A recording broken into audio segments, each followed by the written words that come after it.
कलाहांडी जिला जुनागढ़ थाना अंतर्गत राजपुर ग्राम गत 31 तारीख विलंबित रात्रि रे एक बड़ धरणर सशस्त्र डकायती होइथिला। एही ग्रामर बैसान नायक नामक जड़े व्यवसायी घर 10 रु ऊर्ध्व डकायत मारणास्त्र देखाई 4 लाख टंका और 13 भरी सुना नहीं जाइथिबा थाना रे अभियोग होइथिला। एहाकु नै जुनागढ़ थाना रे एक मामला रुजु होइथिला।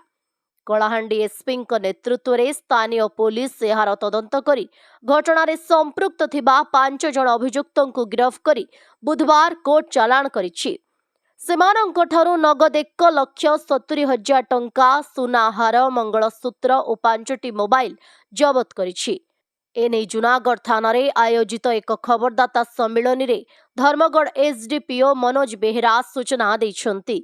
अभियुक्तଙ୍କ ମଧ୍ୟରେ 3 ଜଣ କଳାହାଣ୍ଡିର ଓ 2 ଜଣ ନବରଙ୍ଗପୁର ଜିଲ୍ଲାର ହୋଇଥିବା ବେଳେ ଏହି ଡକାୟତି ଘଟଣାରେ ଆହୁରି ମଧ୍ୟ 8 ଜଣ ରହିଥିବା ସେ କହିଛନ୍ତି। ସେହିପରି ଏହି ଗ୍ୟାଙ୍ଗ ଜିଲ୍ଲାର ଜୟପାଟନା ଥାନାର ମଧ୍ୟ ସାମିଲ ଥିବା ଏସଡିପିଓ ବେହେରା ସୂଚନା ଦେଇଛନ୍ତି। ଖବରଦାତା ସମ୍ମିଳନୀରେ ଅନ୍ୟମାନଙ୍କ ମଧ୍ୟରେ ଜୁନାଗଡ଼ ଆଇଆଇସି ଉଲ୍ଲାସ ରାଉତ, ଜୟପାଟନା ଆଇଆଇସି ଶେଷଦେବ ବେହେରା ଉପସ୍ଥିତ ଥିଲେ। कलाहांडी जुनागढ़ विजुअल एडिटर भवानी गहिर को रिपोर्ट ओडिशा हाइलाइट समाचार।